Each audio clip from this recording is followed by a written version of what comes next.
Sporting a Jiffy is live on your radio. Empire Radio 102.1 FM, your one-stop place for the best of news coming through from the ever-exciting, ever-dynamic, and sometimes controversial world of sport. I tell you, whether you're a sports person, someone who loves the thrill of the game, or maybe an athlete yourself, this is the right place for you to be because the early bird has gone around the world to catch the scores, and I am more than willing to serve them to you fast, but out of fact, and I'll be making it compact for your listening pleasure. Sporting a Jiffy comes to your earrings Monday through to Fridays from 10 a.m. down to the flip side of 10. I'll be back here later this evening between 6 p.m. down to 7 p.m. on the Sports Up Show, where we're doing 1 hour of banter, 1 hour of rage, 1 hour of views, reviews, and all of the interviews. Ayodeji Ajiboye is my name. Absolute pleasure to be your host on this show this morning. And a short reminder that we're currently streaming live on our YouTube platform at impact 102.1 FM right there on YouTube to be a part of the show. To the seat of the back of the net right about now, we'll be getting the show on the road. I will start with us coming through from the camp of the Super Eagles of Nigeria, where it's now been said that the Super Eagles will be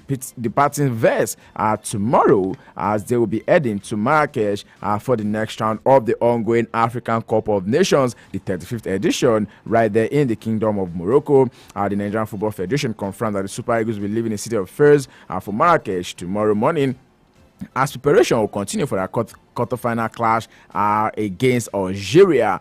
The statement was released earlier this morning that the three-time champions will now move right there where they will be playing Algeria. The update is also following the team's training session yesterday evening at the Sardine Complex, where all 26 players available took part right there.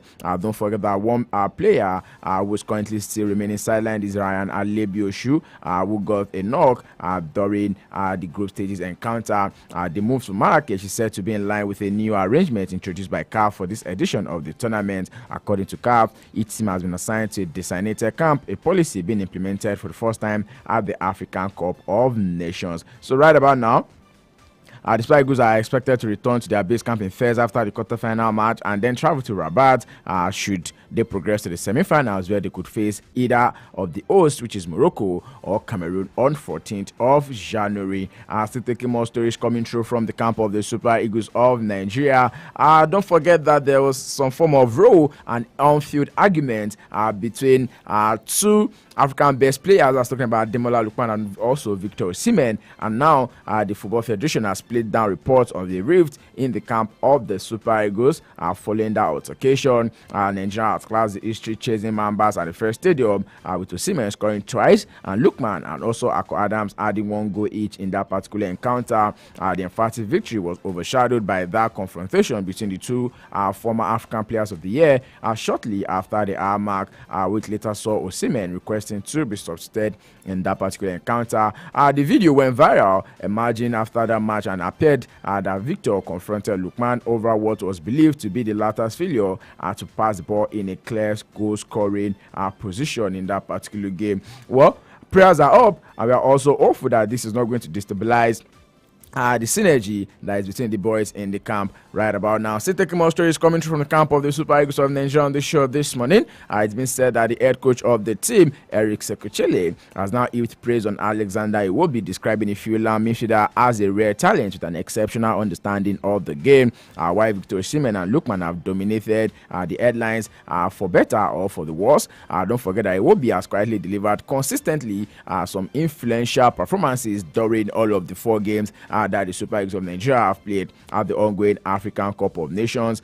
Taking it back to Monday, for example, orchestrated a lot of Nigerians attacking that particular encounter. Also, making sure that it's having pre-assist. When you talk about pre-assist, it means the assist before the main assist that led to the goal. Yeah. So you can also call it a build-up. Yeah, for the first 3 goals with perfectly timed pre-assist, just as you call it. During the post-match press conference, Chile definitely praised Alexander Iwobi's vision and also his technical ability. I mean, a lot of Nigerians are now liking him to his uncle. At the point in time, it was Joshua Okocha was receiving the backlash for all of the bad performances that Alex will always put up during the matches for the Super Eagles of Nigeria. But yes, during this particular AFCON, it's been said that same uncle who has been receiving the sticks is now getting some of the accolades and has been getting praises for bringing Alexander Iwobi the way of the Super Eagles. Still in the camp of the Super Eagles, don't forget that yesterday it was also said that the striker Ako Adams was granted permission to visit his sick mom at the hospital right there in Fez. Adam's mother was said to be hospitalized on Monday shortly before the game between Nigeria and Mozambique. And yesterday, the 25-year-old was briefly excused from the team's base to see his mother at the hospital before returning in time for the Super Eagles recovery session. Sports in a Jiffy, I beg your pardon, right here on Empire Radio 102.1 FM. Don't forget that we're 72 in beats and in pieces on the show this morning. Tiptoeing through all of the major stories. Nigeria's opponents in the next round of the African Cup of Nations yesterday were winners in their own game. Algeria definitely defeating the Leopards to set up that quarterfinal clash against Nigeria. Second half substitute Ade Bobena struck deep in extra time to set Algeria into the quarterfinals, making sure that they seal a hard fought 1-0 victory over DR Congo. And yes, Nigeria will be up against Algeria. Some form of PTSD for a lot of Nigerian fans, taking it back to the year 2019. Don't forget that last minute free kick by Riyad Mahrez sent the Super Eagles of Nigeria out of the African Cup of Nations in the round of 16 in 2019. And yes, it is definitely going to be, whether it is DR Congo, whether it is Algeria, some revenge match, it is going to be for the Super Eagles of Nigeria come Saturday, January 10. That is when the match will be going down right there in Marrakesh. And away from these talks about Super Eagles of Nigeria right about now, taking talks from the home front this morning, former Shooting Stars Eyimba Rangers international coach Gbenga Ogunbothe has now resumed duties as the new head coach of Plateau United ahead of the second stanza of the 2025-2026 Nigerian Premier Football League season. Ogunbothe, who handled Shooting Stars until July 2025, replaces Shola Ayegun, who parted ways with the club following a run of poor results. However, the club management is still considering retaining the service of Ayegun as an assistant coach to Ogunbothe, while the new gaffer is also said to be coming with 2 assistants. The Oracle, as Ogunbothe is fondly called, took charge of his first training session at the New York Stadium yesterday, right there. And away from that, right about now, taking more talks coming through from the Nigerian Premier Football League. It's been said that the NPFL will now begin to have its matches aired on television from the second week of January, and that's according to the league chairman Gbenga Elegbeleye, who mentioned this during an exclusive interview. Reviewed that the league has managed operations without government funding or a title sponsor, yet still achieved significant milestones. Also noted achievements as a regular referee payment and increased prize money over the last 3 seasons, improvement that he argues reflects the league's growing professionalism despite the financial constraints that they are currently facing. There's something profoundly symbolic in the announcement, which is that the Nigerian Premier Football League long played out in stadiums, but largely unseen beyond them, and soon will be broadcast on national television. Hopefully, this is going to be coming into fruition. And let me remind you that the Nigerian Premier Football League officially announced the date for the commencement of the second stanza of the 2025-2026 season. Don't forget that the Nigerian Premier Football League also embarked on what they call the festive break from December to this very minute. And according to the league body, the second half of the campaign will be kicking off on Wednesday, 14th of January 2026, and fans at club can expect competitive action to resume immediately, as fixtures have been scheduled to begin with midweek matches across all designated NPFL centers.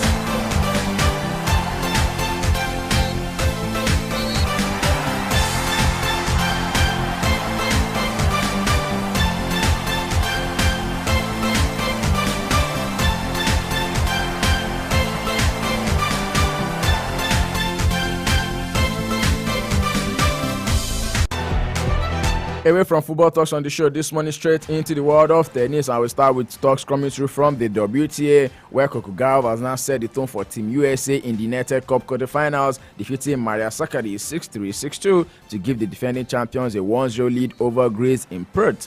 After the single split, the tie came down to mixed doubles, where the United States delivered the game. Galva and Christian Harrison defeated Sakkari and also Stefan Tsitsipas 4-6, 6-4, 10-8 to seal the quarterfinal victory. Last night, the win now sends Team USA into their 4th consecutive United Cup semi-final, with the defending champions once again relying on mixed doubles to close the door.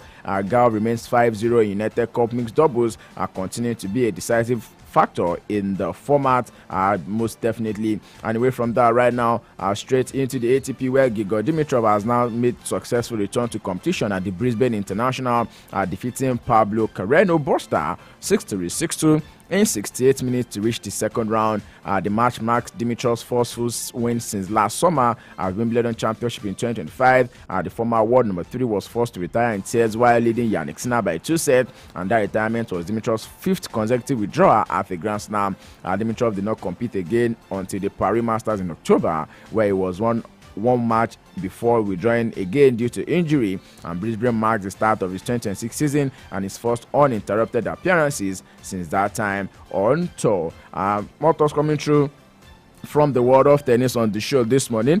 Don't forget that it's January and we're preparing for the first Grand Slam of the year, which is definitely going to be the Australian Open. And it's been said that the Australian Open will now offer a record prize of £55 million at this year's tournament. But players are said to be disappointed it does not represent a greater share of the Grand Slam's total revenue. Total prize money of $111 million represents a 16% increase on last year and is the largest player fund in the tournament history. But then the singles champions will be receiving $4.15 million.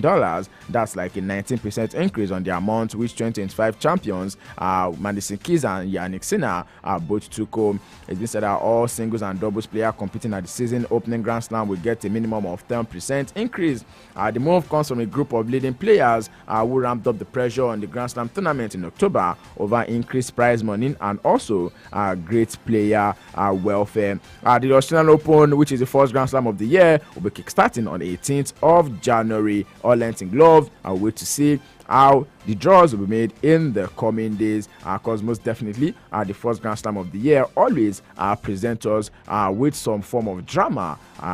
That's one thing about the world of tennis. Away from tennis right now, straight in the world of basketball on the show this morning. Russell Westbrook has now become the highest scoring points guard in the NBA history, passing every player at the position in total career points. The milestone places Westbrook 15th on the NBA's all-time scoring list, moving him ahead of legends such as Oscar Robertson and Dominic Wilkins among guards who primarily played the point guard role. Only non-guards like Hakeem Olajuwon and Tim Duncan remain ahead of him overall. Known for his relentless pace and durability, Westbrook's scoring total is nearly 2 decades of high usage production across multiple teams. From his MVP season to his triple-double records, the achievement is now definitely one for the history, making him one of the most statistically unique careers the NBA has ever seen. More thoughts coming through from the NBA on the show this morning. Sports in a Jiffy on Empire Radio 102.1 FM.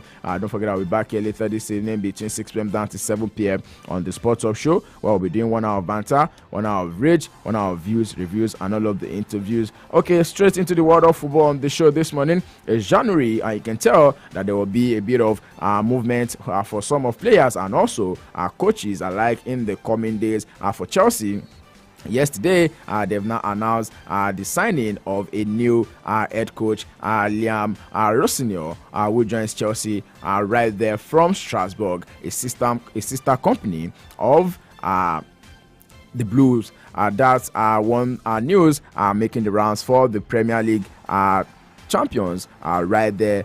Definitely, I tell you, this will be a week where Liam Rossignol and also Daryl Fletcher will never forget, because both of them are 41 years old and they will be taking their first steps as managers in the Premier League and are the two of the biggest clubs in the country. Well, for Manchester United, it's been said they might just be looking at bringing in Ole Gunnar Solskjaer on the interim. Once again, we'll talk more about this later this evening on the Sports Up Show, where we'll be looking to dissect these particular all topics one after the other. We want to make it a day to us on the Sports Up Show later tonight between 6 p.m.